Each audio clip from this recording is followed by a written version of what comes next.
정치평론가 이강윤의 오늘.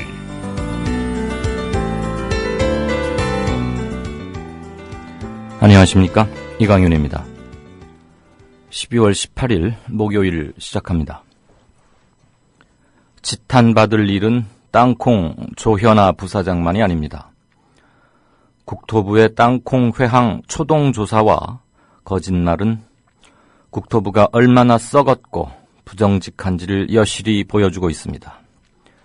국토부가 지난 8일 피해 사무장을 불러 회항 당시의 상황을 조사할 때 그 사무장의 직속 상관인 대한항공 여객 담당 상무가 20분이나 조사장에 앉아 있었습니다.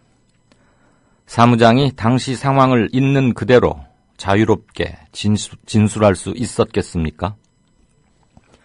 그 상무를 조사장에 입장시킨 것만으로도 국토부는 대실수를 한 겁니다. 그런데 국토부는 대한항공 상무의 동석 사실을 부인하다가 참여연대가 증거를 제시하니까 그제서야 거짓말이었다고 시인했습니다. 국토부는 조사를 위해 박 사무장과 승무원들을 부를 때도 대한항공을 통해 이들에게 연락했습니다. 대한항공은 이들이 국토부에 나가기 전에 회사에 들르게 해서 땅콩 조 부사장의 폭행에 대해 거짓말을 하도록 회유와 압력을 행사했습니다. 학교폭력 피해 학생을 불러 상황 청취를 하려는데 가해 학생인 짱이나 일진에게 전화라고 시킨 꼴입니다. 또 국토부 항공안전감독관 16명 중 무려 14명이 대한항공 출신입니다. 대한항공 사후회 같은 분위기에서 어떻게 제대로 된 조사를 할 수 있겠습니까? 그러니까 국토부 조사는 짜고 치는 고스톱이라는 말까지 나왔던 겁니다.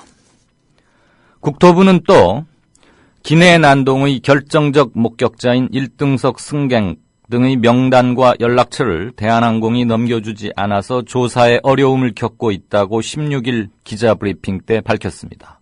그렇지만 이 또한 거짓말이었습니다. 대한항공은 이미 그 전날 국토부 조사관에게 1등석 승객을 포함한 승객 14명의 명단과 연락처를 보낸 상태였습니다. 국토부는 입만 열면 거짓말이고 고비마다 대한항공의 대변인 역할을 자임해왔습니다. 꾸지람 들을 것은 땅콩 부사장의 일가만이 아닙니다. 마치 세월호 참사 때 안전행정부를 보는 것 같습니다. 도대체 이 정부는 2년이 되어가도록 어떻게 달라지는 것이 하나도 없습니까? 잠시 후 시작합니다.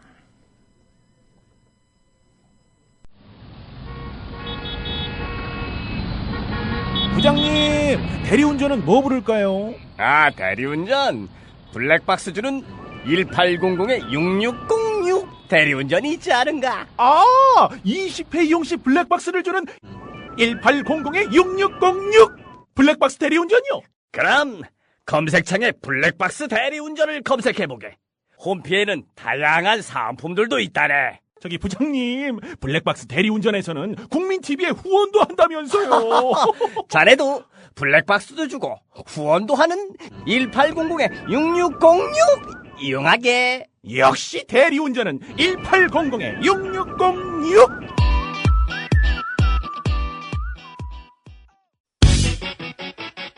이웃나라 일본 연금제도는 어때? 2012년 기준으로 일본은 모든 국민에게 기초연금 77만 원을 지급하고 노동자에게는 별도로 후생연금 208만 원을 주고 공무원들에게는 공무원연금 282만 원을 지급한대. 그럼 국민들에게는 기초연금 77만 원에 208만 원을 더해서 285만 원을 주는 거네. 그렇지. 일본은 공적연금만으로 노후생활 70%를 책임져 주는데 우리나라는 사적연금과 국민연금 모두 합해서 노후생활 보장률이 30%밖에 안 돼. 그래? 우리나라와 일본 차이가 많이 나네? 국민 여러분, OECD 국가 중 공적연금 수준이 가장 낮은 나라가 일본입니다. 공무원연금을 낮출 게 아니라 국민연금을 공무원연금 수준으로 높여야 합니다. 공적연금 강화, 국민 여러분과 함께 만들어가겠습니다. 전국 공무원 노동조합. 네, 5시 36분 막 들어왔네요. 오늘도 인터뷰의 사정 때문에 진짜 인터뷰를 맨 앞 순서로 진행하겠습니다. 청와대에서 몰카 시계라는 거 구입한 건 다들 알고 계시죠? 참석자들의 얘기를 녹음하고 얼굴도 찍어두기 위해서라고 하는데 도무지 잘 이해가 가질 않습니다. 더군다나 청와대에서 말이죠. 비디오나 촬영기 그리고 보이스 레코더라고 해서 그런 것들이 이미 다 구비돼 있고 박근혜 정부 출범 이후에도 구매 목록에 다 나와 있는데 하필 좀 음흉하거나 뭔가 삿된 일을 하는 데들 많이 쓰이곤 하는 몰카 시계를 구입했는지 궁금합니다. 이거 폭로해서 대단한 반향을 불러일으킨 새정치민주연합 최민희 의원 연결하겠습니다. 최 의원님 안녕하세요. 안녕하세요. 안녕하세요. 날씨가 많이 춥습니다. 그러네요. 지난번에도 1억 원쯤 한다는 헬스 기계. 네. 요즘 세종련 내에서 청와대 관련 고급 정보의 최고의 수집자이자 폭로자이신 것 같습니다. 그런가요? 어떻게 이런 정보를 입수하셨는지 밝힐 수 있는 데까지만 좀 밝혀주시겠습니까? 일단 저는 제가 특정 계파에서 누가 밀어주는 사람도 아니고요. 그리고 제가 법사위도 아니고요. 운영위는 이번에 들어갔고요. 예. 그러나 원칙은 어떤 단서가 잡히면 꼼꼼하게 수집하고 끝까지 추적한다가 저희 의원실의 원칙입니다. 네. 그래서 이제 사실은 윤전추 씨 관련해서는 정말 많은 의혹이 제2부속실에 들어올 때부터 있었거든요. 네.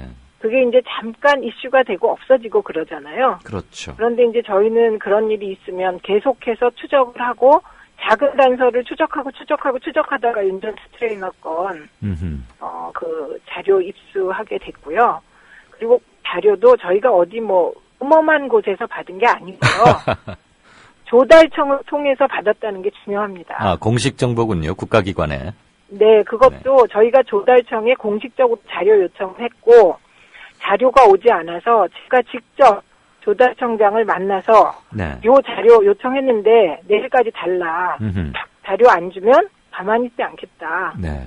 그렇게 청장을 만나서도 얘기를 했고 그래서야 조달청이 주든가요?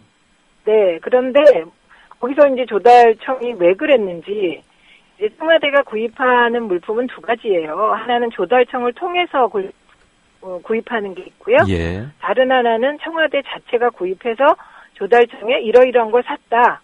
요렇게 이제 하는 물품이 있어요. 네. 그래서 인터넷에는 조달청을 통해서 구입한 물품만 공개됩니다. 아하. 그리고 자체 조달 물품은 사실은 이제 공개할지 말지를 청와대와 의논해야 돼요. 네. 그런데 이제 저희에게 모든 자료가 다 왔어요. 모든 자료라 함은 청와대가 직접 구매한 후에 나중에 조달청에 통보만 한 것과 조달청을 통해서 공식 구입한 이 리스트 전부 다를 얘기하시는 겁니까? 네, 전부 다를 받았습니다. 네. 네, 그렇게 되었어요. 그러니까 저는 이렇게 어떤 끈을 가지고 있어서 자료를 받거나 그런 거보다는 뭔가 꼼꼼하게 끝까지 추적하면 그냥 누군가가 실수를 하거나 하늘이 도우시거나 그래갖고 자료를 받게 되는 게 아닌가. 그러니까 저희 의원실 직원들이 정말 성심성의껏 한 결과다 이렇게 생각해요. 또 겸손하시기까지 하시네요. 그나저나 끝까지 물고 늘어진다. 작은 것도 소홀히 하지 않고 챙긴다. 이 말씀을 들으니까 대통령이 했던 진돗개 발언이 갑자기 떠오릅니다. 끝까지 물고 늘어져서 살점을 어찌했든가. 근데 사실은요. 네. 지난번에 제가 채널A 문제를 끝까지 추적했을 때, 네. 그 당시 원내대표님이 그러셨어요. 뭐라고요? 저보고. 하나를 하면 끝까지 물고, 놓아주지 않는다. 그렇게 야당 의원은 해야 되는 거다. 이렇게 말씀을 하신 적이 있는데, 사실은 대통령께서 비슷한 말씀을 하셔서, 저 속으로, 기분 나쁘다. 이렇게 생각했어요.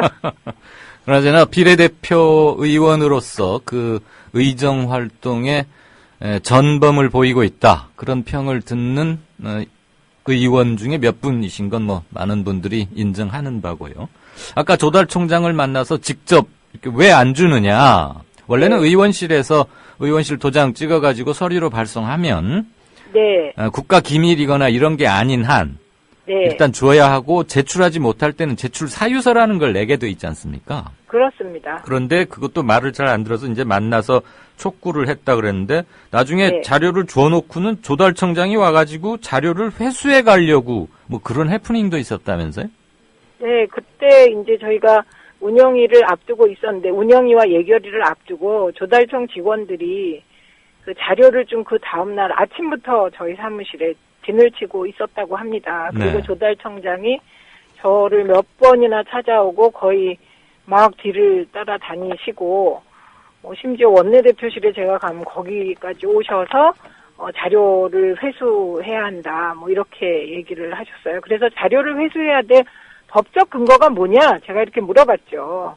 합법적인 거라면 드리겠다. 그게 저희에게 주신 자체 구입 물품 목록에 대비가 찍혀 있었냐 이렇게 물어봤어요. 그랬더니 네. 안 찍혀 있었다. 안 찍혀 있었으면 돌아가시라. 그래갖고 뭐 끝까지 버텼고요. 제가 그때도 이상했던 건 어떻게 야당 의원에게 준 자료가 회수 가능하다고 생각했는지 정말 이상했고요. 그리고 이제 예결위에서 김기춘 비서실장도 청와대의 물품 구입 목록은 대외비기 때문에 역대 정권에서도 제출한 적이 없고 우리도 안 하는 거다 이렇게 말씀하셔서 또 논란을 일으켰죠. 네. 그럼 그렇게 왜냐면, 네네. 말씀하세요. 왜냐하면 2006년에 김희정 의원 지금 이제 여성부 장관인데 그 노무현 정부에서 청와대 물품 구입 목록을 받아서 폭로했고 그때 200만 원짜리 옷걸이 가지고 보수 언론이 뭐 연일 보도를 했고요. 네. 그리고 2008년에는 민주당의 최영희 의원이 이명박 정부의 물품 구입 목록을 폭로한 적이 있습니다. 그러니까 네. 김기춘 실장은 국회에서 위증하신 거죠. 그렇죠. 네. 그나저나 다시 시계 얘기로 한번 돌아가 볼까요? 네네. 이거 언제 구입했고 어디다 쓰는 겁니까? 이게 2013년 5월 3일에 구입했습니다. 작년 5월. 그러니까 취임한 지 한 석 달 만에 구입한 거네요. 네, 구입했고요. 이게 이제 시계형 소형 캠코더라고 해서 네. 사실은 몰래카메라로 활용되는 겁니다. 예. 그래서 저희가 청와대 제2부속실에 사용처가 청와대 제2부속실인데 제2부속실에 왜 몰래카메라가 필요하냐. 도대체 이거의 용처가 뭐냐. 이것을 이제 청와대에 질의를 했죠. 근데 답이 계속 안 온 겁니다. 네.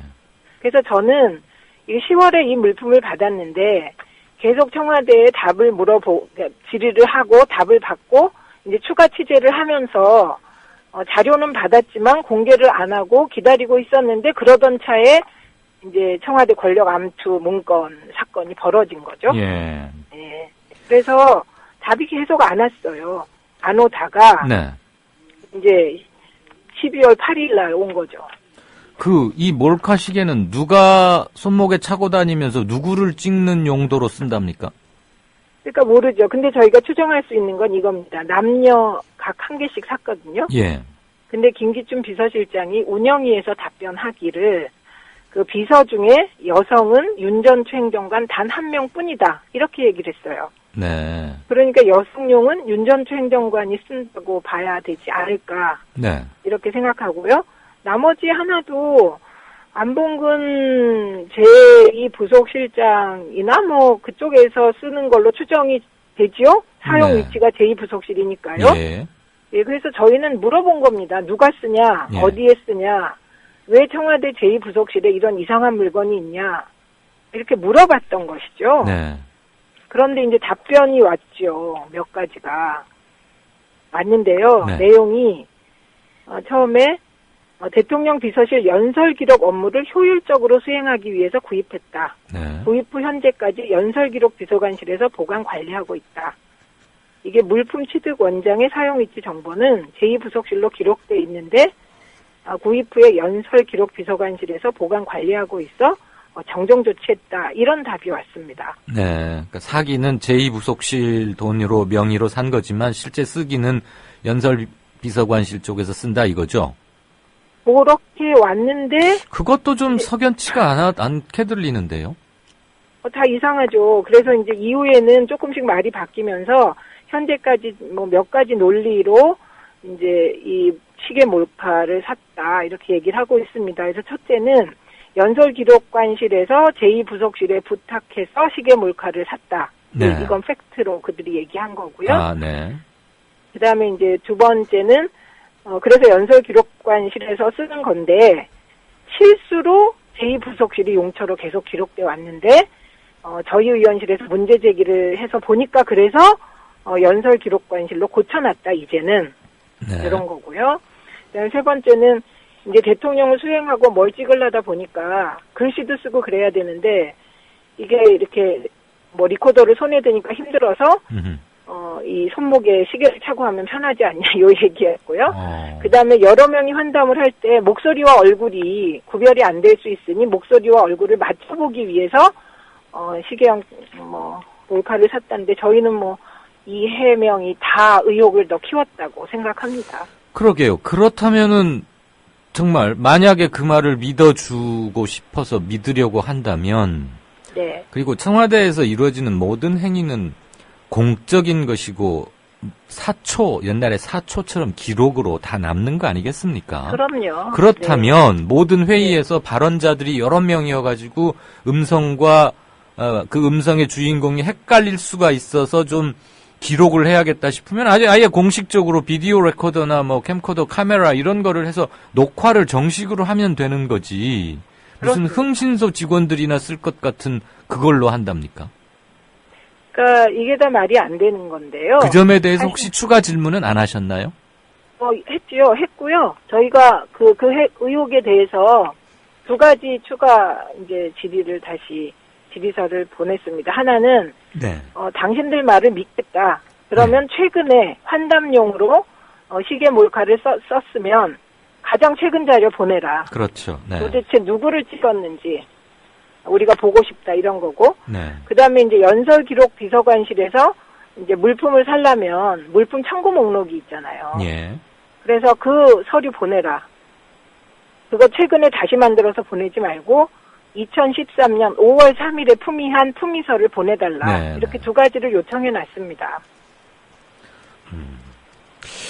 대통령을 몰래 찍을 일은 없을 것 같고 더군다나 대통령을 보조하는 스태프들이 대통령을 몰래 찍는다? 그거는 뭐 안 될 것 같고 청와대 내에서 그렇죠. 열린 공식 회의 같은 것을 자료로 남기기 위해서 참.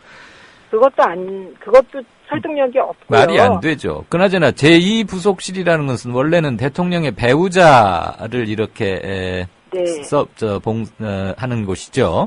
네. 그런데 지금 대통령은 독신이니까 네. 사실 특별히 무슨 일을 하는지는 잘 모르겠어요. 그렇습니다. 그래서 네. 집권 초기에 제2부속실 폐지론이 떠올랐었습니다. 그랬죠. 그런데 제2부속실을 그냥 두기로 하고 소외계층의 민원 창구로 쓴다 이렇게 이제 얘기를 했는데요. 네. 그래서 저희가 물론 소외계층 민원 창구였다면 그리고 윤천추 행정관이 그 담당자였다면 네. 소외계층 민원 처리 실적을 보내달라 이런 자료 요청을 했는데 물론 안 왔고요. 이제 요즘은 말이 조금 바뀌어서 네. 대통령 수행 역할도 한다. 어허. 또 일부에서는 안봉근 제2부속실장이 대통령의 경호도 일부 한다 이렇게 말을 조금씩 바꾸고 있습니다. 그래서 요지는 뭐냐면요. 네. 마치 무임소 장관처럼 예. 역할은 없으나 모든 걸 다 할 수 있는 그런 자리가 제2부속실이 되다 보니 네. 그 유진용 장관 뭐 폭로로 뭐 문고리 3인방이 예. 뭐 어떻게 하고 정윤회 씨가 국정 개입하고 있는 듯이 얘기가 되었잖아요. 네. 안봉근 제2부속실장이 경찰 인사까지 관여하는 거다. 네, 뭐 그렇다면서요. 이런 문제 제기를 조홍천 비서관이 하고 있는 거죠. 그러니까 네. 그냥 뭔가 은밀하고 그런 일들은 다 여기서 벌어지는 게 아닌가 하는 의혹이 일고 있습니다. 경호의 그래서 수행까지 하면 네. 경호실은 뭐하러 있고 의전팀이나 수행팀은 뭐 하는 겁니까? 그러니까 저는 청와대의 그 어설픈 해명이 의혹을 더 키운다고 생각하고 2차 보도 자료를 내게 된 것이고요. 그래서 제가 현안 질의 마무리 발언에서 제2부속실장 없애라고 박근혜 대통령께 요구했습니다.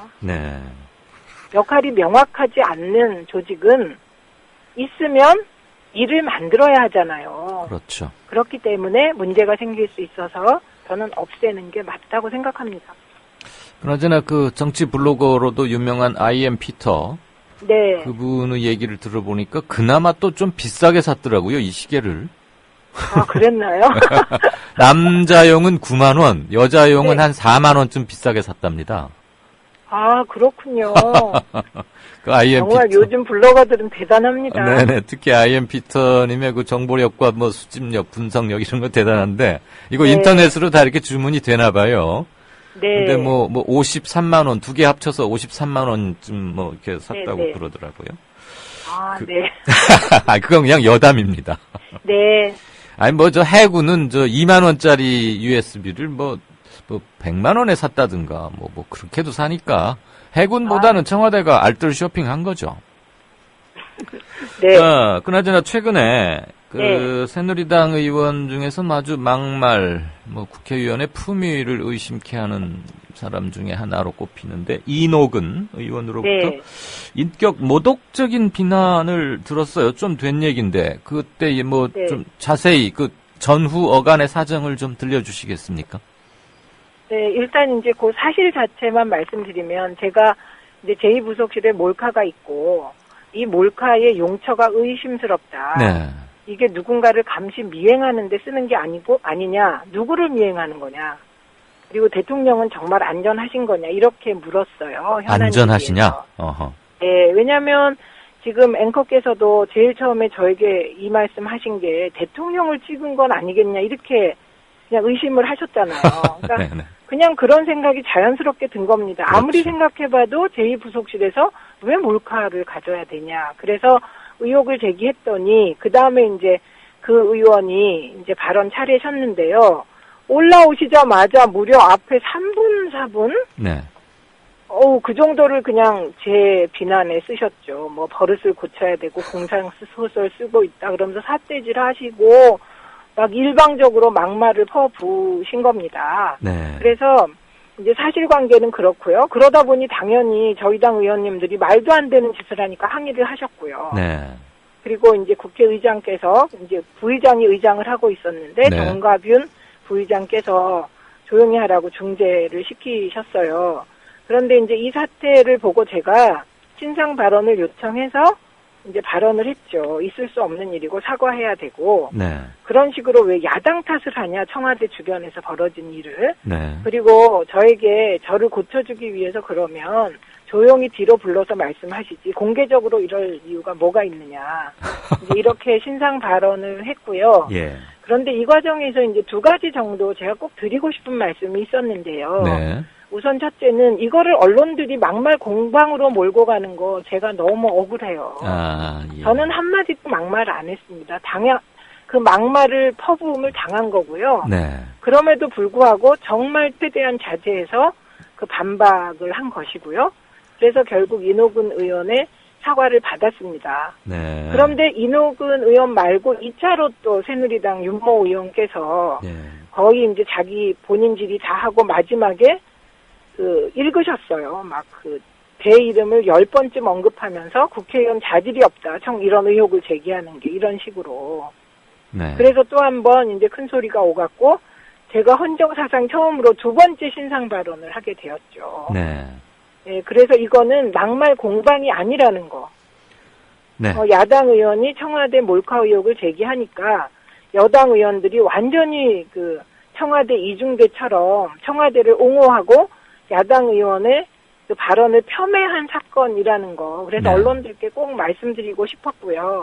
네. 두 번째는 이게 두 분 의원의 문제가 아닙니다. 네. 그럼요. 여당 의원들이 개인적으로 저에게 감정 있는 분은 아니셨고요. 네. 이거는 완전히 전략적 차원에서 몰카를 축소하고 몰카를 물타기하기 위해서 그 두 분이 역할을 맡으신 거지 이제 개인적인 감정의 문제는 아니었다. 네. 그 말씀 드리고 싶고 새누리당 의원들도 사실은 개별적으로 저를 만나시면 정말 할 말 했다, 잘했다 그렇게 어깨 두드려 주시는 분들이 계셨습니다. 그래서 다 부끄러워하고 계셔요. 이번 사태. 네. 게다가 몰카를 왜 샀냐? 해명은 왜 그렇게 하냐? 네. 네, 공개적으로 좀 발언을 많이 새누리당 의원들도 청와대를 향해서 하시면 어떨까 싶네요.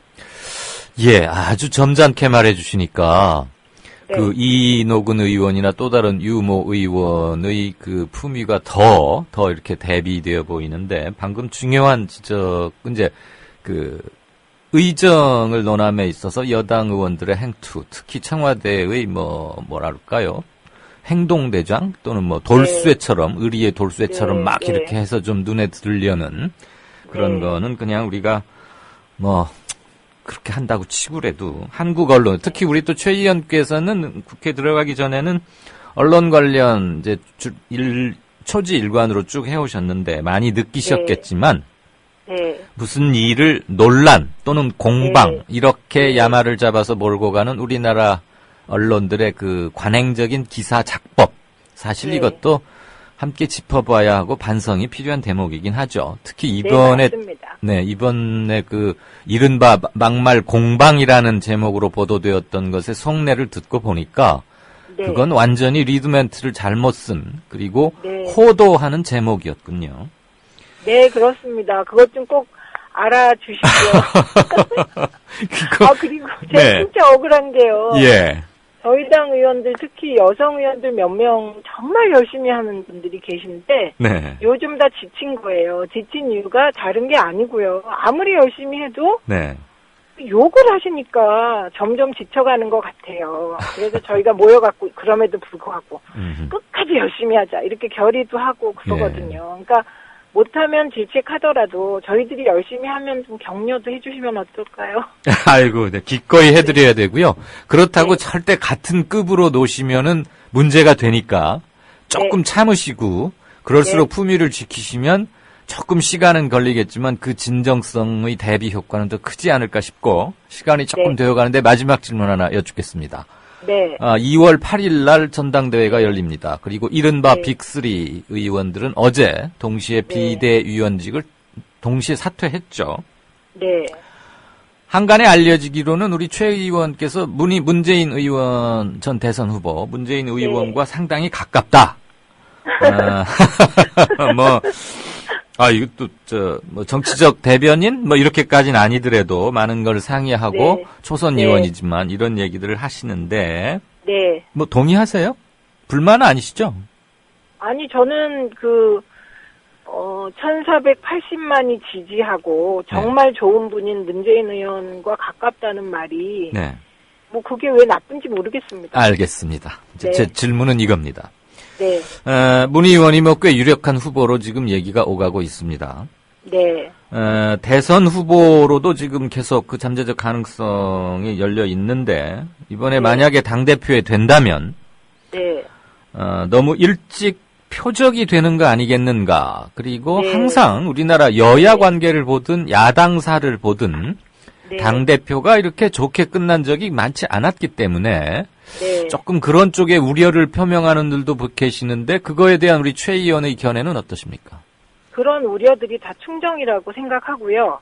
저에게도 그런 우려가 있습니다. 네. 그런데 저는 이렇게 생각해요. 일단 누가 당대표가 되든 야당이 지금 굉장히 위기고 무엇을 해도 표가 안 나고 무엇을 해도 욕을 먹는 상황이기 때문에 네. 제일 중요한 것은 대표가 되면 대표 중심으로 잘하도록 힘을 모아가는 구심력을 작용시키는 게 중요하다 이렇게 보고요. 네. 그리고 저도 뭐 제 개인적으로는 문재인 의원께 제 여러 가지 뭐 그 상황을 뭐 이렇게 제 의견을 전달할 수 있을 것 같아요. 네. 그러나 지금은 이미 너무 많은 얘기를 빅3 그것도 문재인 의원이 의견을 들으셨을 것 같고 이제는 본인이 자기 정리를 하고 결단을 내려야 될 정점에 와 있는 것 같아요. 네. 그래서 저는 뭐 정점에 와 있고 여러 가지를 다 들으셨는데 어떻게 하겠다 방향을 문 의원이 정한다면 네. 저는 기꺼이 수용하고 돕겠다 이런 입장입니다. 잘 들었습니다. 그 네. 아까 사소한 것을 소홀히 하지 않고 한 번 물면 끝까지 간다는 진돗개 정신으로 대통령의 남은 기간 동안 진돗개가 뭔지를 확실히 보여주시는 최민희 의원이 되시기를 부탁드립니다. 네, 고맙습니다. 네, 고맙습니다. 네. 네, 진짜 인터뷰 지금까지 새정치민주연합의 몰카 시계를 폭로해서 또 한 번 서인의 관심을 집중시킨 최민희 의원과 얘기 나눠봤습니다.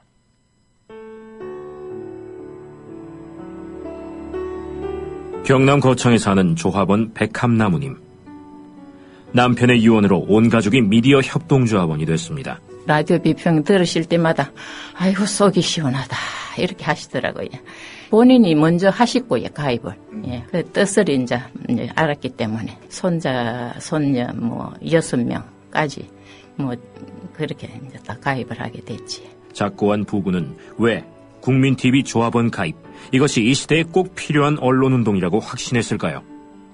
가슴 아픈 가족사가 있었습니다. 저는 민족일보 조용수 그분 그때부터 관심을 많이 가지시고 저 동아투이 그때 남편이 광고도 내고 또 한겨레 주주도 되시고 저희 시어른 되시는 분이 보도연맹에 억울한 죽음을 당하셨습니다. 중학교 때 아버지가 억울하게 그리고 옥살이 하실 때 그 도시락을 가지고 감옥에 가서 어느 날 갑자기 그래 이제 총살 당했다는 그런 걸 안 겪었으면은 또 평범하게 살았을 수도 있는데. 여러분도 공정언론 건설에 함께하지 않으시겠습니까? 국민.tv 미디어 협동조합 홈페이지에 들어오셔서 조합원으로 가입해주세요. 전화 서울 3144-7737, 3144-0933으로도 하실 수 있습니다. 이강윤의 오늘, 이제는 정가 산책으로 함께합니다. 정치권 동향, 생생하게 풀어드릴 분은요. 양정대 기자, 안녕하세요. 네, 안녕하세요. 내일입니다. 헌재에서 통진당 해산심판 선고 기일. 네네. 국회가 좀 어수선하겠죠? 네, 아무래도 오늘 통합진보당 의원들이 지금 국회 본청 계단 앞에서 네. 지금 농성을 했고요. 야외에서요? 밖에서? 아니요. 본청 안에요. 아, 본청 안에 그 홀. 예. 계단. 예. 로텐도로 올라가는 그 계단 바로 아래에서 카페트 깔린 거기 말이죠? 네네. 네. 김재현, 김미희, 이상규 의원 세 사람이 지금 농성을 시작했고요. 네. 지금 현역 의원 중에서 오병이원 원내대표가 선고기일이 이렇게 급하게 잡힐 것을 예상 못하고 네. 지금 해외에 나가 있는데 오늘 밤에 귀국한다고 하고요. 네. 지금 의원 한 명은 지금 이제 현재 구속돼 있는 상태죠. 양 기자 조금만 네네. 목소리 좀 크게 해주시든지 방향을 조금 이동해 볼까요? 제 말 들립니까? 제 말은 잘 들리는데 내가 좋아하는 양 기자는 하나도 안 들려요. 어떡하지? 다시 해볼까요? 네, 전화를 다시 연결하겠습니다. 왜 이렇게 국회가 통신 사정이 안 좋은지 말이죠. 양정대 타임, 양정대 정가산책 코너를 앞당겼는데도 양정대 타임은 계속 따라다니네요. 잘생긴 멋쟁이 양부장이라고. 야, 이 양정대 기자는 우리 조합원 청취자분들께서 승진을 시켜버리셨어요. 한국일보 정치부장이 저하고 아주 가깝고 친한데, 양정대 차장이 난처해서 죽으려고 합니다. 양 기자. 네네. 예.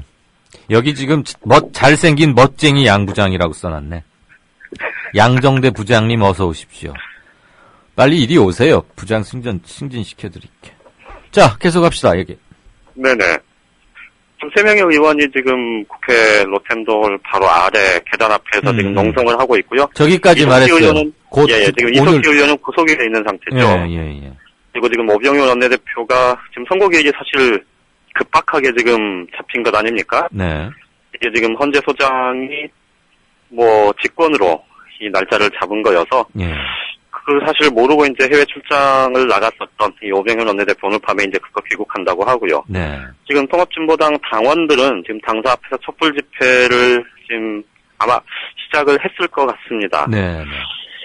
전체적으로 지금 통합진보당은 어쨌든 현재 분위기로 보면 그동안의 헌법재판소의 이 재판관들 구성을 보면 성향상 아무래도 이거 헌법재판소에서 정당 해산을 결정할 가능성이 꽤 있어 보인다, 뭐 이런 얘기들이 꽤 많이 나왔잖아요. 네. 그런데 이제 거기다가 어제 헌재 서장이 뭐 선고기일을 급박하게 잡았고, 이 날짜가 내일 12월 19일 이 박근혜 대통령의 대선 승리 2주년이 되는 날인데, 최근에 이 청와대와 이 여권 전체를 뒤흔들고 있는 이 비선 실세 의혹, 이게 지금 갈수록 가관인 상태고, 예. 이런 여러 가지 정황으로 비춰서 아무래도 정당 해산 쪽으로 결론이 날 가능성이 높겠다. 지금 대다수 지금 국회 안팎에서는 그런 전망들이 많은 것 같습니다. 예.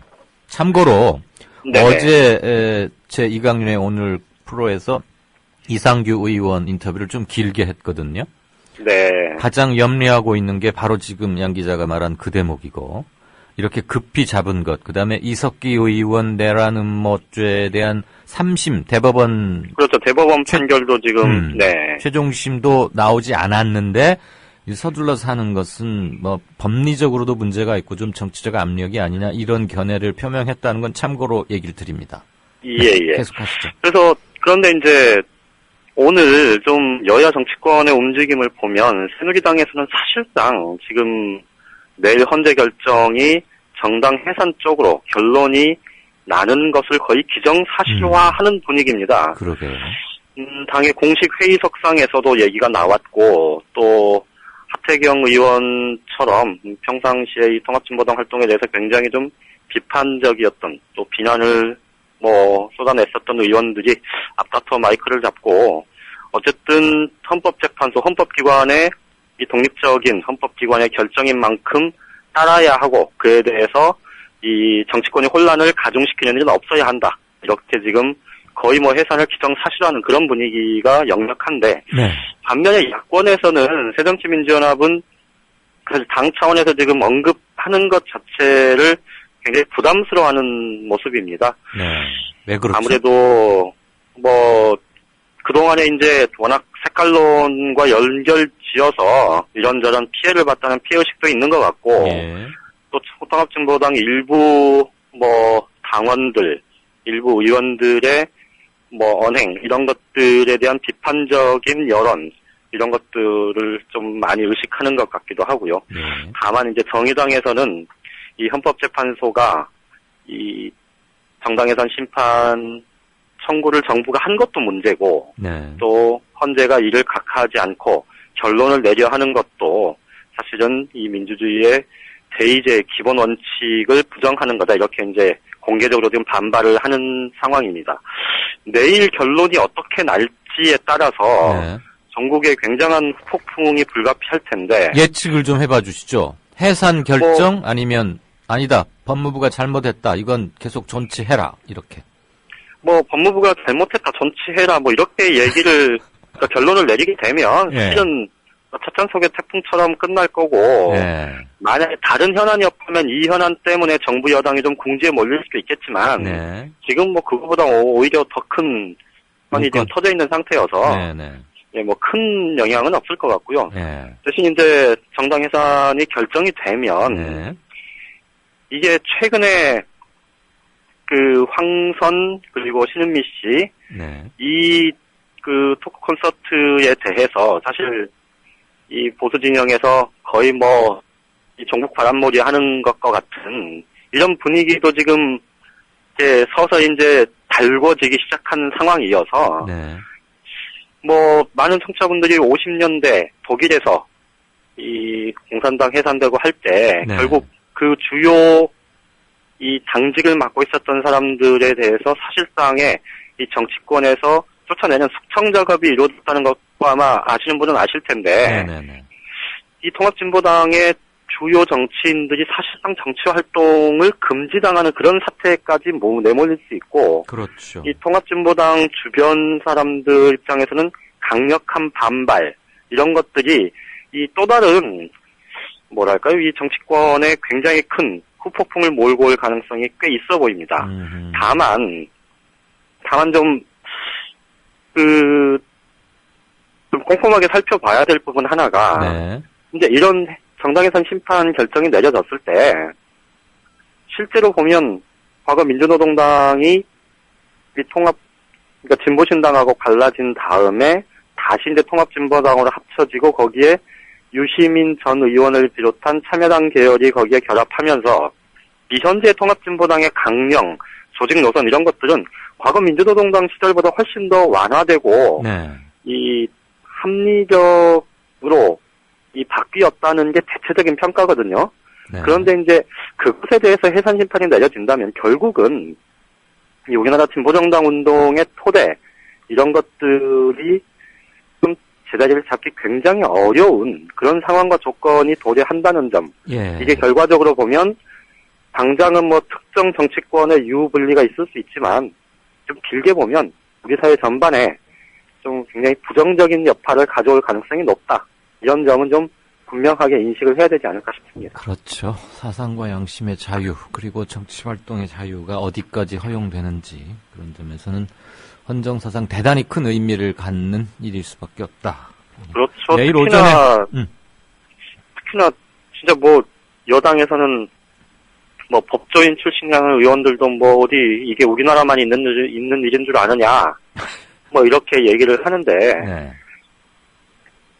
뭐 이제 근래 들어서 정부가 이 당 해산시켜주세요 이렇게 제안을 청구를 한 사례도 없고 나라 꼴을 갖춘 나라 중에선 그런 나라 없죠. 그렇죠. 그리고 그 독일 사례도 제2차 세계대전 직후에 냉전이 한참 심해가지고 동서독 간에 치열한 대립을 하고 그럴 때 빚어진 그렇죠. 그리고 가장 최근의 예라고 해봐야 터키인데 네. 터키하고 지금 우리나라하고 비교를 하겠다는 것도 이게 말이 안 되는 거잖아요. 참 깝깝합니다. 부끄럽죠. 자, 여당 얘기 한번 들어보죠. 이거 이대로는 안 되겠다. 검찰 수사 결과가 어떻게 나오든지 간에 정윤회 문건 파문을 통해서 대대적인 국정 쇄신해야 한다. 이 소리가 다시 또 좀 곳곳에서 들린다면서요? 아주 공개적으로 그 얘기를 하는 의원은 정말 극소수입니다. 아직까지도. 이제 엊그제 김태호 최고위원이 한 번 얘기했고요. 예. 어제 심재철 의원이 이제 최고정진연석회의 자리에서 한 번 했고, 오늘 홍일표 의원이 라디오 인터뷰에서 그 얘기를 했는데, 개별적으로 물어보면 지난주에도 잠깐 말씀을 드렸던 것 같습니다만 개별적으로 의원들 만나서 물어보면 예. 인적 쇄신 필요하다. 그리고 박근혜 대통령의 국정운영 스타일 이런 거 정말 바꿔야 한다. 이번 참에 이렇게 얘기를 하는 의원들이 많은데 아직까지도 그것을 공개적으로 좀 흐름이 되는 그런 모습으로 가지는 않고 있는데 오늘 김무성 대표가 아침에 그런 얘기를 했습니다.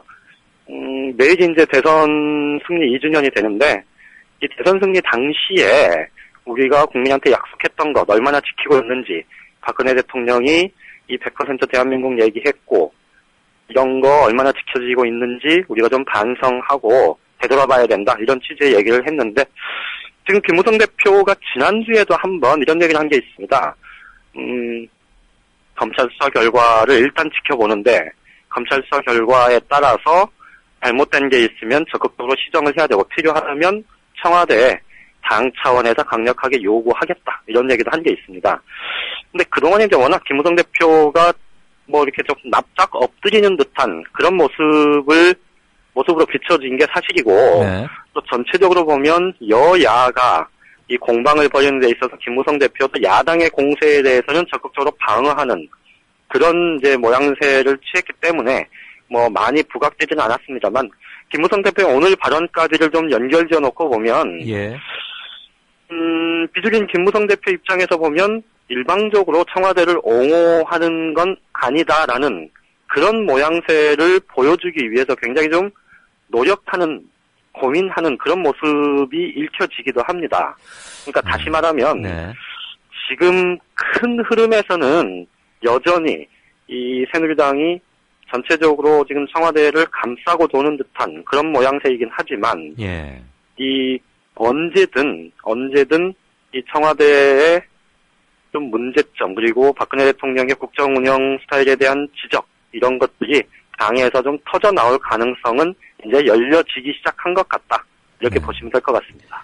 그나저나 의원들이 곳곳에서 이렇게 말하면 뭐합니까? 일요일날 청와대 점심 먹으러 가서 카카 이런 소리 나고 그게 이제 오늘 청와대에서 그 인터페싱과 관련해서 이제 민경욱 대변인이 어제는 그런 질문에 대해서 뭐 그런 얘기 들은 바 없다 이렇게 얘기해놓고 네. 뭐 귀를 닫고 있는 건 아니다. 오늘 이제 이렇게 말을 바꿨잖아요. 예.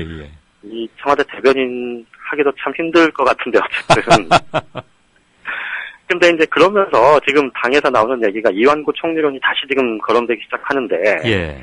보면 김무성 대표하고 이완구 원내대표의 이번 사태에 대한 대응 이런 것들도 약간 좀 미묘한 차이가 나요. 그러니까 그렇더라고요. 발언 보니까. 예, 김무성 대표는 시종일관 좀 신중하게 이 문제에 대해서 뭐 그렇다고 청와대를 아주 뭐 이렇게 정면으로 겨냥하는 그런 건 아니면서도 청와대를 일방적으로 옹호하는 그런 모습으로는 안 보이도록 좀 나름 고민을 하는 것 같은데 이완구 원내대표는 아무래도 좀 청와대하고 코드 맞추는 쪽에 훨씬 더 무게를 두고 있다.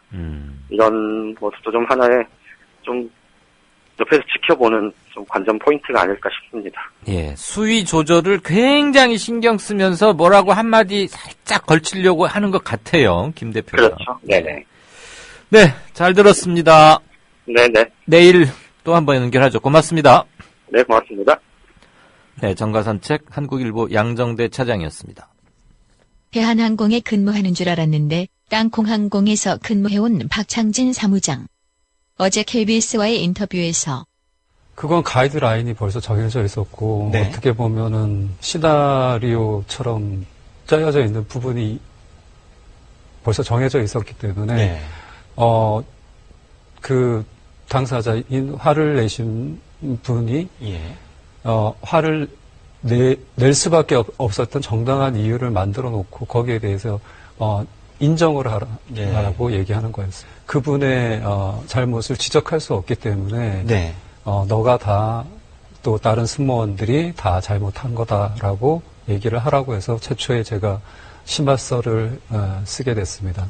회사 상사가 직접 타이핑을 했고 또 그 위에 계신 객실 담당 상무가 직접 지시하는 대로 쓰게 됐습니다. 일단 객실 승무원들만 모여서 일단 가이드라인에 대한 지시를 받고 질문에 대한 답을 이미 다 어떻게 하라 예. 이렇게 답변하라. 그리고 제가 좀 이해할 수 없는 국가기관에서 조사한다는 측면으로 볼 때는 상당히 이해할 수 없는 부분이 있었는데 그 이해할 수 없는 부분은 우선 개별적인 조사가 처음에 이루어지지 않고 저와 다른 대한항공 관계 임원진들이 약 4명이 그 자리에 동석을 하고 있는 상태 또 기장과 그 외에 다른 승무원, 부팀장이었던 승무원 한 명까지 다 같이 있는 자리에서 진술을 하게끔 되었고 첫 진술부터 저의 대답보다는 회사 임원진의 이제 브리핑이라고 그래야 될까요? 네. 답변으로 이제 거의 일관을 하고 그러면 저는 맞잖아 이거지라고 하면 예 아니요라고 대답을 하는 정도의 조사가 처음에 이루어졌습니다. 자, 사무장님, 그럼 국토부 진술 이후 그냥 집으로 돌아가셨습니까? 어떤 상황이 또 있었나요? 다시 회사로 불려와서 밤 11시 반까지 계속된 재차 그런 게 진행되는 과정 중에 국토부에서 다시 확인서를 작성해 달라는 요청이 왔던 걸로 알고 있습니다. 회사 관계자들 앞에서 그걸 작성해야 되는데 과연 제가 제 의지대로 작성할 수 있었겠냐라는 말씀을 드리고 싶고요.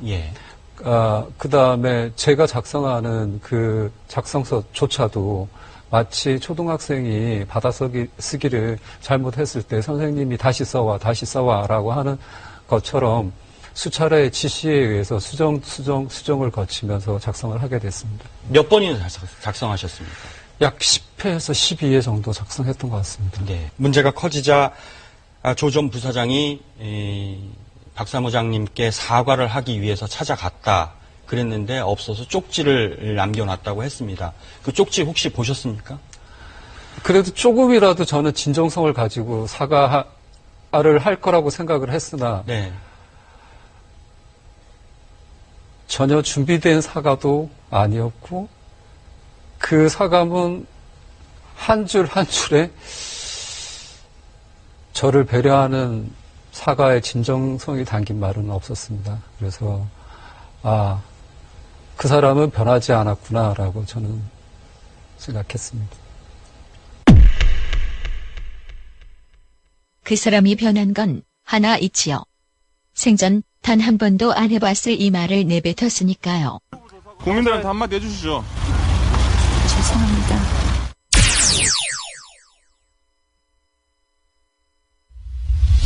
지금 여러분께서는 정치평론가 이강윤이 진행하는 이강윤의 오늘을 듣고 계십니다. 이강윤의 오늘은 팟캐스트 포털 팟빵에서 다시 들으실 수 있습니다. 의견과 건의가 있으시면 게시판에 남겨주세요. 네, 진짜 인터뷰를 맨 앞에 진행하면서 뉴스 브리핑이 조금 뒤로 밀렸죠. 김용민 PD, 어서 오십시오. 네, 안녕하십니까. 아유, 이 추위에도 우리 김 PD는 더운가 봐요. 여기 또 우리 조합원들께서 조합비를 내주셔가지고, 난방을 하고 있기 때문에, 이럴 수 있습니다. 와이셔츠 뭐죠? 이 소매를 반쯤은 걷었어요, 여러분처럼. 참 대단합니다. 저는 이렇게 껴입고 있는데. 네.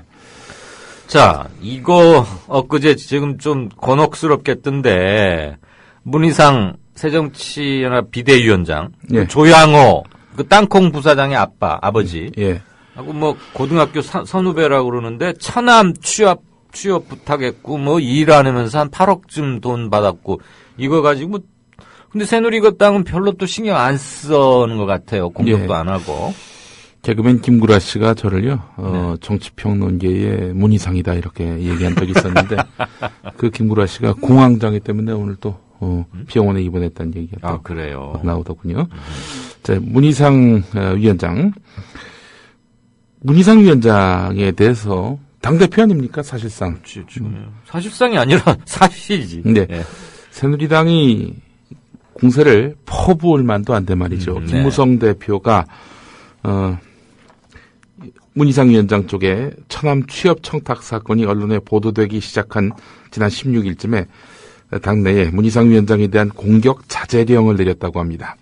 문제가 있더라도 개인적인 일과 관련된 건으로 상대당 대표를 공격하는 것은 옳은 일이 아니다 라면서 당직자들에게 주문한 것으로 알려지고 있는데요. 실제로 새누리당에서는 공개적으로 문희상 위원장을 공격하는 목소리가 나오지 않고 있습니다. 문희상 위원장과 관련한 대변인 논평도 없고 최고위원회의나 원내대책회의 등 당내 회의에서도 문희상 위원장을 향한 공개적인 비판의 목소리를 찾기 힘듭니다.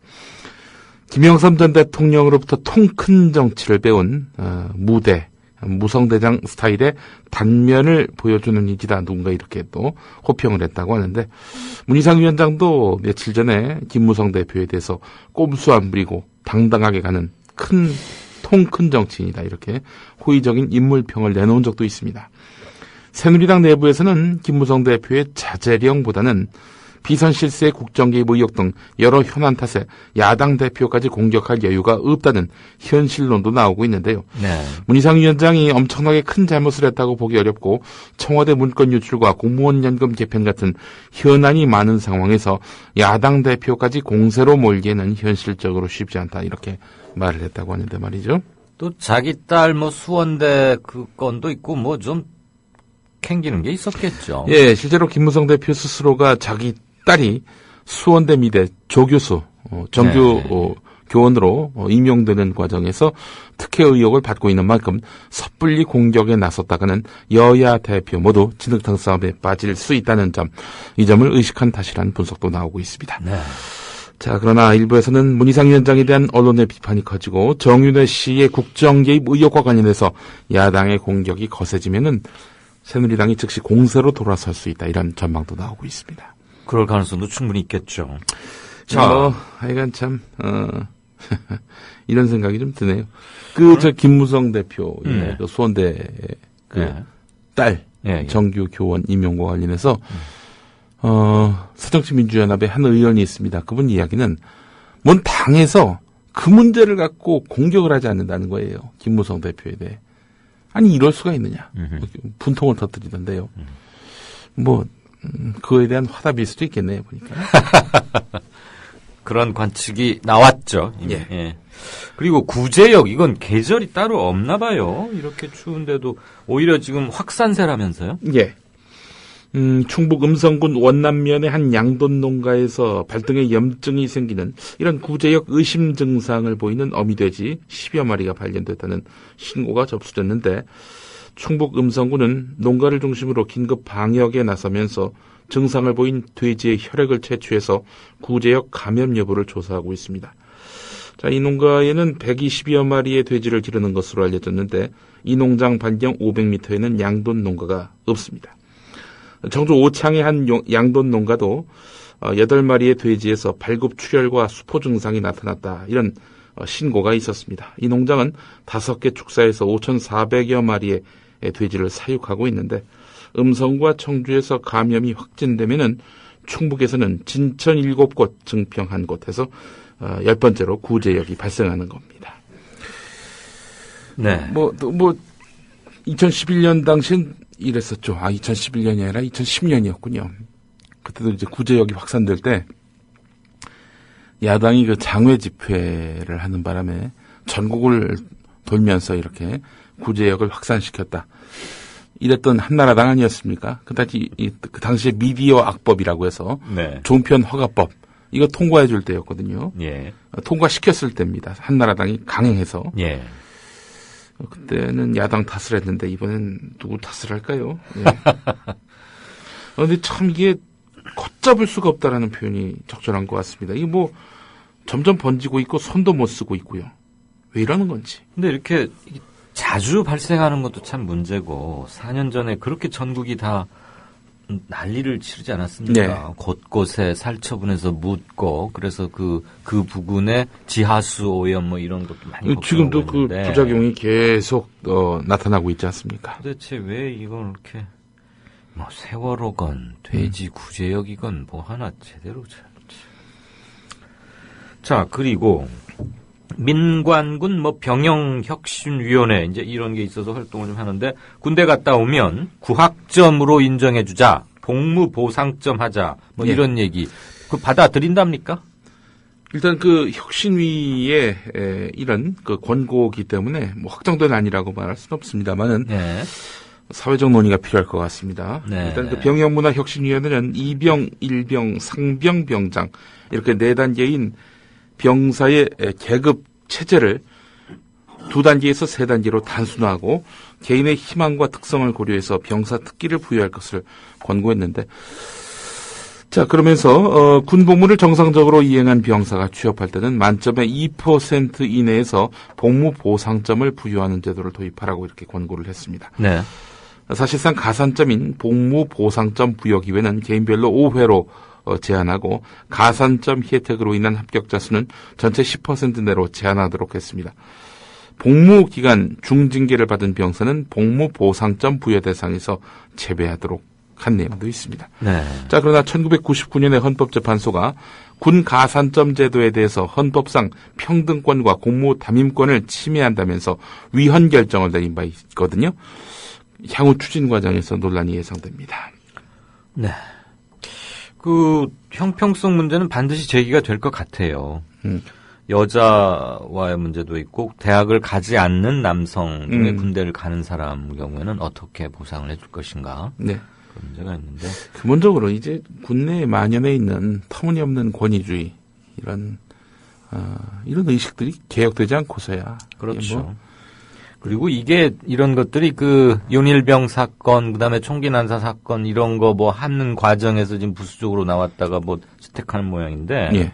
아니 그러면은 본질적인 걸 윤일병이 뭐 가산점 있으면 안 했을 것 같습니까? 그러니까 안 절대 것 이거는 곁가지를 건드는 거고 예. 문제가 좀 있다는 생각이 듭니다. 예. 자, 이건 또 뭡니까? 저도 아까 뭐 클릭 한번 해볼까 하다가 다른 뉴스들 챙기느라고 안 했는데 아파트 이름이 뭐 갈수록 길어지고 있다고요? 옛날에 뭐 현대 아파트, 우성 아파트, 그랬죠. 럭키 아파트, 대우 아파트 이렇게 건설사 이름이 곧 아파트명이던 시대를 지나서 아파트 브랜드가 도입되고 뭐 푸르지오니 뭐 이런 거 최근에는 브랜드 차원을 넘어서서 단지 특징을 강조한 펜네임까지 더해지고 있습니다. 펜네임이요? 펜네임, PET. 예. 1979년 이전에 지어진 아파트는 평균 석자였는데 80년대 3.5자, 90년대 4.2자로 글자 수가 점점 늘어난 것으로 나타났다. 부동산 114가 전국 16,342개 아파트 단지를 대상으로 평균 글자 수를 조사한 결과 그렇습니다. 2000년대는 6.1자로 늘었고 2010년 이후에는 평균 8자, 35년 사이에 아파트 이름의 글자 수가 2.7배 늘었는데요. 자, 그런데 얼마나 이름이 길어졌는지 한번 좀 볼까요? 예. 가장 긴 이름의 아파트가 말이죠. 경기도 파주시 와동동에 있는 아파트입니다. 가람마을 10단지 동양 N파트 월드 메르디앙. 예, 이 아파트. 이게 이 아파트의 정식 이름입니다. 예, 그렇습니다. 그럼 편지를 보내거나 택배를 보낼 때 이거를 다 써야 된단 말이죠? 뭐 꼭 그렇진 않습니다. 요즘에 주소가 바뀌면서 번호가 부여되는 거죠? 주소 적고 그리고 몇 동 몇 호만 적어도 되는데. 우편번호 새 책에. 예. 이야, 그나저나 기네. 다음 아파트 볼까요? 경기도 화성시 이 반송동인데 나로마을 월드 메르디앙 반도 보라빌 1차. 월드 메르디앙이 좀 단골이군요. 예. 건설사죠, 아마, 월드 메르디앙. 그렇습니다. 경기도 남양주시 진자북 가보면은 해밀마을 5단지 반도 유보라 메이플타운. 예. 어디 외국 같잖아요, 메이플타운. 예. 이 이름이 한 20자에 육박하는 아파트도 적지 않다는 거죠. 네. 예. 이거 보면은 갑자기 그런 생각이 듭니다. 예전에 시어머니가 못 찾아오게 아파트 이름을 어렵게 만든. 영어를 많이 넣어가지고. 예, 헷갈리게. 도저히 못 찾아오게. 또 이런 경우도 있습니다. 이 판교 같은 데 보면은 판교라는 이름이 들어가면은 아파트 값이 비교적 좀 좋게 쳐지는 모양이죠. 그래서 판교로부터 다소 먼 곳에 있는데도 반드시 아파트 이름에 판교가 들어가고 새 주소에도 예를 들어서 동장로라면은 판교 동장로 이렇게. 그래요? 예, 꼭 그렇게 넣어서. 판교 사시지 않나요? 예, 제가 판교 사는데 저희 아파트는 그냥 판교자 없는 건데. 그렇습니까? 예. 제가 사는 아파트도 휴먼시아 물풀의 마을 이렇게 돼 있습니다. 아유, 마을 이름이 이쁘네요. 물풀의 마을. 예, 물풀에가 무슨 물을 푼다 그런 의미가 아니라 나무 이름이잖아요. 그렇죠, 나무 이름입니다. 물풀에. 예, 저희가 아파트가 요즘에 또 난리가 났습니다. 왜요? 예, 이 지역 일간지는 아주 시끄럽게 보도하고 있는데 저희 동네에 초등학교가 있는데 과밀입니다. 과밀이에요. 학교가 좋아서 막 사람들이 많이 이사 와서 그게 아니라 학교가 없어서. 아하. 그래서 아이들이 무슨 교무실에까지도 그걸 교실로 써서. 아니, 왜 그런 게 아직도 그런 게 용인 거기 아닙니까? 이 저출산 시대를 맞아서 아이들이 더 늘어날 것 같지 않다. 괜히 학교 지었다가. 그런데 말이죠. 그래서 학교 부지로 막연해 두는 데가 있습니다. 근데 그 부지에다가 행복주택을 짓는다는 겁니다. 아하. 아니, 사람 수 줄어들면은 주택 수요도 떨어지지 않겠습니까? 그렇죠. 그런데 아파트를. 아니, 초등학교는 기본교육이고 요즘 다 30명에서 33명을 넘지 않는 선으로. 40명입니다. 그래요. 예. 저희 때만 해도 한 50명, 60명 그랬었죠. 그나저나 참 김용민 PD는 해명 겸 사과 말씀을 좀 하세요. 네. 아까 시청자 게시판 못 보고 들어온 모양인데. 이노근 의원 막말 최민희 의원하고 인터뷰를 하다가 아주 분노한 몇몇 청취자께서 저런 불량식품을 데뷔하게 된 책임 있지 않느냐 사과하라 라고 강력한 주문이 있었습니다. 아이고 별 말씀도 하십니다. 사과 못합니다. 거부합니다. 그러면은 제가 국민 라디오에서 저를 만나실 수 있겠습니까? 아니, 그럼 지금 청취자들의 이 존엄스러운 명령을 거부하겠다는 겁니까? 이노근 의원 보니까 말이죠. 제가 장담하는데 지금 김진태, 하태경. 4명이서 시합하는 것 같아. 김태흠, 이장우, 김진태, 이노근. 하태경까지 포함시켜요. 하태경 섭섭해 합니다. 왜 그러냐면 이 사람들이 한마디로 난 실세 아니요 이렇게 선언하는 거거든요. 좀 눈에 들고 싶은 마음에서 지금 몸부림을 치는 거라고 좀 봅니다. 의리의 돌쇠들. 네, 그러니까 제가 이렇게 충성하는데. 근데 우리 이노근 의원 같은 경우 작년에 예산안 네. 그걸 못 땄습니다. 잘 못 땄어요. 네. 서울 노원갑이 상당히 좀 썰렁하게 됐습니다. 그래서 국회 예산안 여야 합의로 통과시켰잖아요. 네. 본인만 반대표를 던졌습니다. 어허. 예. 당 지도부가 가서 따졌다고 하는데 예. 그렇게 열심히 일하는 우리 이노근 의원에 대해서 왜 이렇게 새누리당 지도부는 알아주지 않을까요? 거기가 구청장 출신이든가요? 구청장, 노원구청장 출신이고요. 그 양반이 동물에 대해서 관심이 많으십니다. 동물이요? 네, 뭐 얼마 전에 그 진돗개 얘기도 했잖아요. 진돗개 혈통. 아, 예, 예. 네, 그것도 있었고, 네. 그 구청장으로 있을 때 말이죠. 네. 그 호랑이. 네. 호랑이를 전시한다면서 호랑이를 막 그냥 아무 데나 갖다 밤에 방치하고, 뭐 어떻게든 방치하더라. 살아있는 호랑이를요? 그럼요. 아기 호랑이를. 그걸 어디다 방치를 해요? 뭐 무슨 트럭 뒤에다가 뭐 개장 비슷한 데 넣어가지고, 예. 그렇게 해서 동물 학대 아니냐, 이런 얘기 나왔었고요. 그거에 대해서 문제 삼는 중학생인가를 막 고소를 냈나 고발을 했나 막 그랬을 겁니다. 예. 알겠습니다. 다채로운 분이고요. 네. 그 제가 이전에 그 막말했던 그 오디오 파일을 있죠. 네네. 아파트 초등학교 앞에서 틉니다. 그러더니 아이들 교육에 전혀 도움이 안 되는 사람이 국회로 가면 안 된다. 아니 그럼 그걸 왜 틀어? 초등학교 앞에 가가지고. 이상한 사람 아니에요, 이 사람. 예. 아무튼 김용민 PD가 사과를 공식적으로 사과할 일이 많네요. 공식적으로 거부했습니다. 아닙니다. 사과하겠습니다. 생각해 보니까 제가 죄가 너무나 크네요. 사과해야겠죠. 주홍 같은 죄입니다. 알겠습니다. 예. 자, 보니까 예. 윙스님 답글은 하나 읽고 넘어가야 될 것 같아요. 예. 제 아파트 이름 에일린의 뜰 아파트입니다. 이강윤 앵커님 읽어보세요. 노인은 외우지도 못해요. 네. 에일린의 뜰. 야, 이거 참 발음도 어렵고. 이게 또 몇 가지 예시가 되어 있는 아파트 이름이 있는데. 네. 이게 참 심각합니다. 이게 한빛마을 1단지 한라 비발디 센트럴 파크. 이게 또 마을 이름도 어려워요. 팔판마을 1단지 부영 2 그린타운 9차. 하이파크 시티 신동아 파밀리의 2단지. 야, 진짜. 청송마을 중흥 S 클래스 파크 에비뉴. 예, 못 찾아오도록. S 클래스란 얘기죠. 네. 아무튼 슈프림 또는 뭐 슈퍼 뭐 이런 뜻인가 봐요. 예. 파크 에비뉴. 예. 어렵다. 자, 그 정도로 하고요. 아무튼 간에 이거 좀 우리말 한글날 세종대왕께서 많이 섭섭해 하실 것 같습니다. 네. 자, 마지막 보죠. 정의당 심상정 원내대표. 네. 땅콩 리턴 관련해서 소유와 경영 분리하자. 네. 이런 얘기 내놨네요. 우리나라 국민들은 일련의 과정들에서 드러난 전근대적인 족벌 기업 문화에 몸서리를 쳤다. 이번 사태는 단순히 조현아 씨 개인의 일탈이 아니라 전근대적 족벌 체제 기업 문화의 단면이 드러난 것이다. 이렇게 말했습니다. 앞서 뉴스의 재구성 들으셨죠? 네. 사과의 진정성이 없다. 박창진 사무장이 한마디 했습니다. 그랬죠. 예. 사람이 달라지지 않는구나. 이런 얘기도 했는데 사람이 달라졌습니다. 조현아 부사장. 생전 단 한 번도 안 했을 죄송합니다라는 말을 하지 않았느냐. 뭐 이런 내용이었는데 말이죠.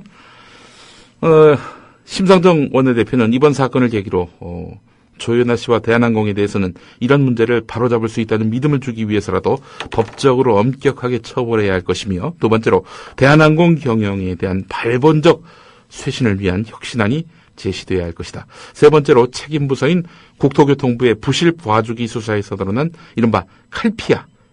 그러니까 이제 대한항공 출신의 국토교통부 관계자들. 며칠 전에 김 PD하고 저하고 얘기했잖아요. 네. 총 항공조사안전감독관 16명 중에 14명이 대한항공 출신인 것도 맞고, 네. 전 그때 6명 중에 2명이라고 했는데, 네. 이번 조사에 투여된 사람은 6명인데, 그 중에 4명은 국토부 관리고, 6명 중에 4명이? 2명이 칼 출신인데, 이들은 그냥 기술적 문제만 자문했다라는 게 국토부의 축소 발표입니다. 네.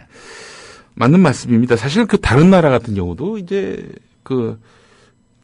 대를 이어서 이제 경영에 참여하는 경우는 많이 있는데요. 네. 그런 그 족벌 형태의 그 경영자들에 더해서 전문 경영자들이 함께 협의해서 회사를 이끌어 나갑니다. 그렇죠. 그게 다른 나라에서 볼 수 있는 일이고, 우리나라에서는 뭐 그냥 왕조 세습처럼 그냥 자녀에게 이렇게 대를 물리는 거 아니겠습니까? 저도 이 관련해서 조금 이따 이어질 뉴스 행간에서 지금 우리 김 PD가 얘기하고 있는 부분, 네. 스웨덴의 통신 장비 업체인 에릭슨의 예를 한번 좀 들어드릴까 합니다. 조중동은 어떻습니까? 조선중앙 3대 세습, 동아일보는 북한도 4대 못하는 세습. 4대 세습. 네. 예, 이래놓고는 또 이런 족벌 경영 체제를 또 비판을 해요. 참 유체이탈 대단합니다. 예, 여기까지 네, 하겠습니다. 지금까지 뉴스 브리핑의 김용민 PD였습니다. 고맙습니다. 예. 정치평론가 이강윤이 함께하는 국민 라디오 이강윤의 오늘.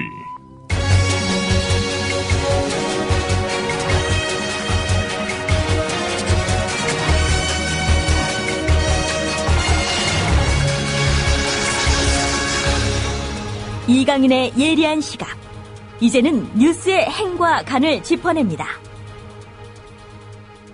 네, 어제 오늘 연거퍼 청취자 게시판 보는 게 맨 뒤로 밀리고 있습니다. 적당한 짬을 잘 찾지 못했고요.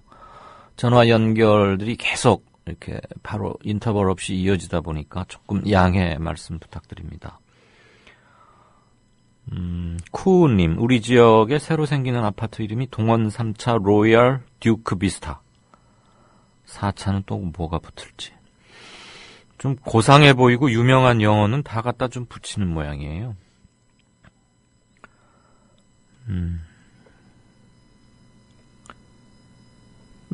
십상시에 비하면 막말 내쏟는 친박계 의원들 참 가련하다. 그래서 이노근, 김진태, 하태경, 김태흠 등등을 거론해 주셨군요. 거명, 워렌 버핏께서요. 이건 뭡니까? 오케이 마린께서 웃자고 한 분장인이 욕 그만하라고 고소 협박, 학생인지 선생이 관리하는지 모르지만 최초 유포자 찾아낸다고 협박, 어디서 많이 본 일처리 같다. 청와대 스타일인가? 그러면서 건국고등학교에서 뭐 있었던 일을 비유를 해주신 것 같습니다. 네, 그리고 제주도에서 27일, 오는 27일 김용민, 서영석의 정치 토크, 그리고 제주 공개 방송 한다고 뿡뿡이님이 제주도에 계시는 분들, 그리고 혹시 이때 뭐 제주도 가실 일이 있으신 분 일정이 맞으시면 한번 챙겨보셔도 좋을 것 같습니다. 12월 27일 토요일 오후 1시 30분 제주 벤처마루 컨퍼런스 홀 10층이랍니다. 이 전날, 이 하루 전날 12월 26일은 저와 청취자 여러분들 만나서 조촐하게 얘기하는 날이기도 합니다. 함께 묻어서 홍보하죠. 구제역이 말이죠. 사실 제가 몰랐는데 알려주셔서 대단히 감사합니다. 무심703이라는 닉네임을 쓰시는 분께서 열에 약하기 때문에 겨울에 발생하는 병이라고 하네요. 열에 약하다. 아무튼 구제역은 겨울에 주로 발생한답니다. 그리고 쇠태우리님, 아마 이분 제주도에 계시는 분 같았어요. 제주 길 얼어붙었다고 한번 올리신 분 맞으시죠? 구제역은 백신 접종만이 현재는 유일한 대안인데 문제는 원인균들이 백신에 저항하는 변종들이 많이 생긴다는 거군요. 그러면 정말 잡기도 힘들고 예방은 더 힘들겠네요. 자꾸 변종들이 나타난다면.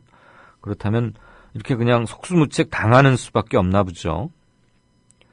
안타깝습니다. 항상 이런 일 터지면 구제역은 원래 추울 때 발병하고 따뜻해지면 잠복기로 들어간다고 하는군요. 내일은 큰 결정이 오전 10시에 헌재에서 납니다. 내일 뉴스 촉각을 좀 세울 것이고요. 이제 뉴스 행간 들어가겠습니다. 오프닝에서 국토부의 문제점에 대해서 좀 말씀을 잠깐 드렸는데요. 조현아, 땅콩 부사장 조현아 씨가 어떻게 증거 인멸을 시도했는지가 적나라하게 드러났습니다.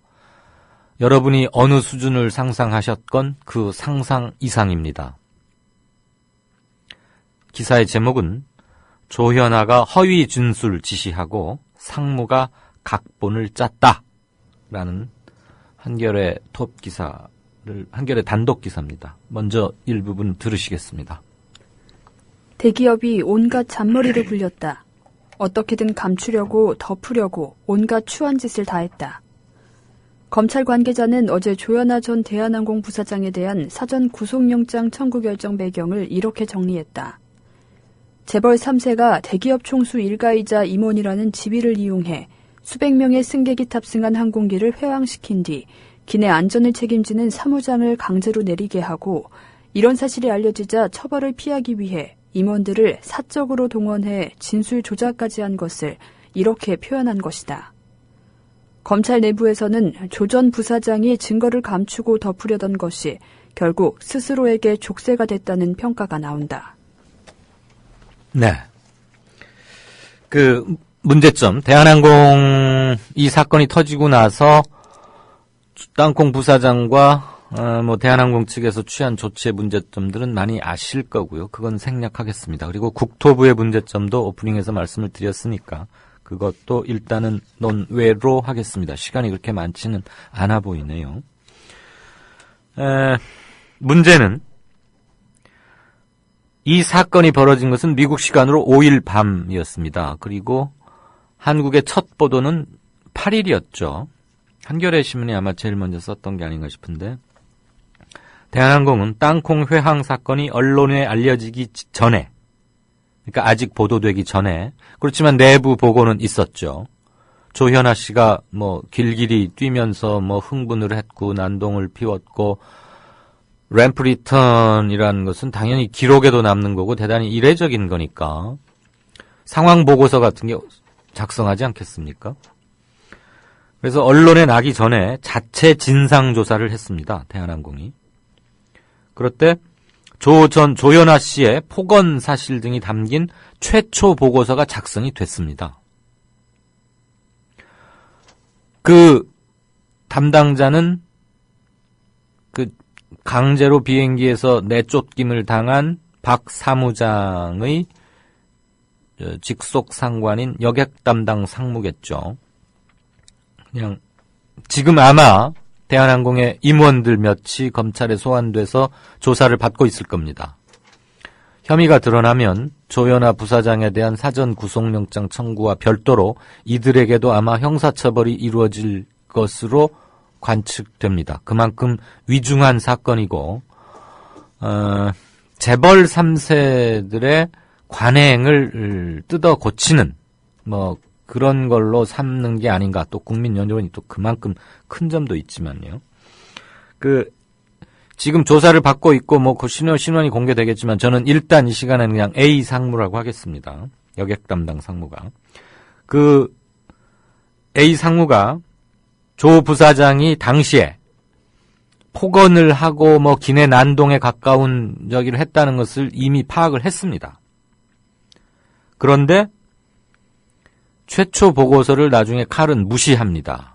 없던 일로 해버리고 박 사무장과 승무원들에게 최초 보고서, 그러니까 이제 뉴욕에 혼자 남게 된 박 사무장이 사내 루트를 통해서 보고서를 작성해서 올렸겠죠. 그리고 이제 비행기를 타고 와서 문제의 그 스튜어디스와 다른 승무원들에 대해서도 조사나 상황 청취를 했을 거 아닙니까? 그런 것들을 다 없던 걸로 하고, 승무원들이 잘못했다. 사무장이 잘못했다. 서비스를 잘못했다. 조 부사장은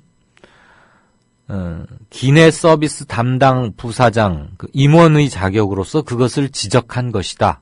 이런 식의 이제 내부 문건을 하나 만들게 합니다. 그런데 문제는 이런 과정이 모두 A 상무와 조현아 땅콩 부사장 사이에 다 긴밀하게 협의된 끝에 내려진 조치라는 겁니다. 그러니까 증거인멸이죠. 간단히 말하면. 그래서 검찰 관계자는 이런 얘기를 합니다. 지금 조현아 씨는 폭행은 부인하고 있지 않습니까? 아마 이제 자기가 받을 벌을 최대한 줄여보려고 그러는 거겠죠. 폭언과 폭행은 막상 형사사건 처벌에 있어서는 양형에 굉장한 영향을 미치는 것이니까요. 더군다나 폭행을 당한 박 사무장이 진단서나 이런 걸 떼어놓은 것은 아니지 않습니까? 지금 현재 알려진 바로는 그렇습니다. 그리고 뭐 그렇지만 이제 1등석에 당시 1등석에는 유일하게 조연아 씨 땅콩 부사장 말고 또 한 사람의 승객이 타고 있었어요. 박모라는 여성 승객이고 올해 나이는 30대 초반인데 아마 뭐 그 듣자니까 A380 아시죠? 왜 그 뭐 2층으로 된 굉장히 커다란 많이 태운다는 그 비행기에 뉴욕 인천공항 간 편도 요금이 무려 1,300만 원이나 하더군요. 근데 아마 이 그 박모 여자 승객이 자주 그 대한항공을 이용했던 승객인가 봐요. 뭐 그런 거 있죠. 왜 프리퀀트 뭐 트래블러 이렇게 해 가지고 마일리지나 이런 거 혜택 주고 그다음에 좌석 또 클래스 업 시켜주고 하는. 그래서 대한항공 측의 조치로 1등석으로 옮겨 타게 됐답니다. 그날. 그러다가 그걸 다 본 거죠. 그래서 뭐 SNS에 기록도 하고 그랬는데 피해를 당한 박 사무장과 그 승객, 여성 승객 박모 씨와 진술이 딱 일치하는 게 조연아 씨가 사무장을 벽에 밀쳤다. 그래서 약 3m가량 뒤에 있는 벽으로 이 남자 사무장이 밀렸다. 그리고 그 딱딱한 파일을 이렇게 뭘 담는 서류함을 담는 파일, 아마 뭐 클리어 파일 이런 게 아닌가 싶습니다.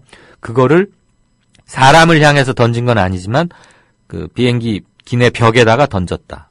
그리고 그것으로 던지기 전에 사무장의 손등을 이렇게 때리듯이 찔렀다.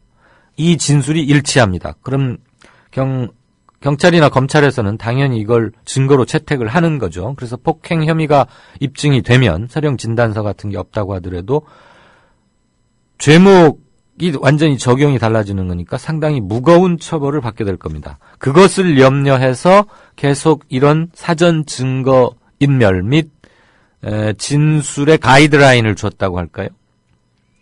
그리고 무려 이제 다시 쓰게 하는데 이 부분도 국토부는 참 문제죠. 비행기 시간대 움직임 동선과 승무원들의 얘기가 잘 맞지 않으니까 다시 잘 맞춰와라라고 대한항공에 시킵니다. 실은 그 자기들이 해야 하는 일입니다. 자기들이 승무원들을 불러다가 또는 자기들이 가거나 해서 독립성이 보장된 공간에서 해야 되는데 그래가지고 12번을 쓰게 했다는 거 아닙니까? 그 A 상무가 마음에 들 때까지. 박 사무장은 KBS와 인터뷰에서 그랬죠. 마치 초등학교 때 뭘 잘못 써오면 선생님이 다시 써와 하는 식으로 했다고 말이죠. 이 정도면 뭐 무슨 일이 있었는지는 다 아는 거고요. 제가 오늘 드리고자 하는 말씀은 이겁니다. 며칠 전 엊그제 대한항공 명의로 각 신문 모든 신문 일면에 난 광고를 보셨을 겁니다. 거기 이렇게 시작합니다. 최근 대한항공의 일로 심려를 끼친 점에 대해서 사죄를 드립니다. 라고 써 있습니다. 왜 이렇게 두루뭉실하게 써야 합니까? 최근 대한항공의 일이라는 게 뭐죠? 하도 많이 보도가 돼서 굳이 설명을 하지 않아도 전 국민이 다 알 거라고 생각해서 이렇게 썼단 말입니까? 구체적으로 사과를 하려면 뭘 잘못했는지 그리고 뭘 어떻게 고치겠다는 게 없는 사과문이 있을 수 있습니까? 그것도 국민께 드리는 사과문인데 저는 그 사과문 대한항공 명의의 사과문을 보면서 언론들한테 거액의 촌지를 광고로 뿌리고 있는 게 아닌가 그런 생각마저 좀 들었습니다. 제가 사과문을 쓴다면 저희 임직원 승객 땅콩 부사장 얘기죠. 승객으로 탄 저희 임직원의 기내 난동을 항공법에 맞춰서 제압하지 못하고 고객과 승무원 여러분들께 피해를 주고 심지어 초기에 저희 회사가 조직적으로 사실을 은폐하려고 한 점까지 있었습니다. 깊이 사죄드립니다. 어떤 벌이든 달게 받겠습니다. 이렇게 써야지 최근 대한항공의 이 일을 사죄한다는데 그런 말도 안 되는 사과문이 어디 있습니까? 두 번째요.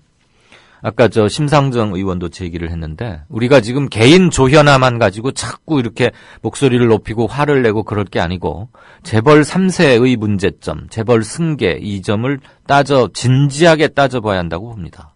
우리가 언제까지나 천민 자본주의의 덫에 걸려서 고통스럽게 살아가야 합니까?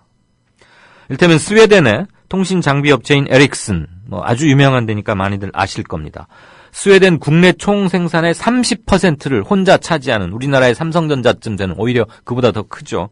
그런 곳인데 여기는 대재벌입니다. 물론 발렌베리 가문이 5대째 기업을 대물림하고 있지만 이를 비판하는 목소리는 드뭅니다. 왜냐? 후계자 선정 과정이 까다롭고 능력을 검증받은 소수만이 경영에 참여하기 때문입니다.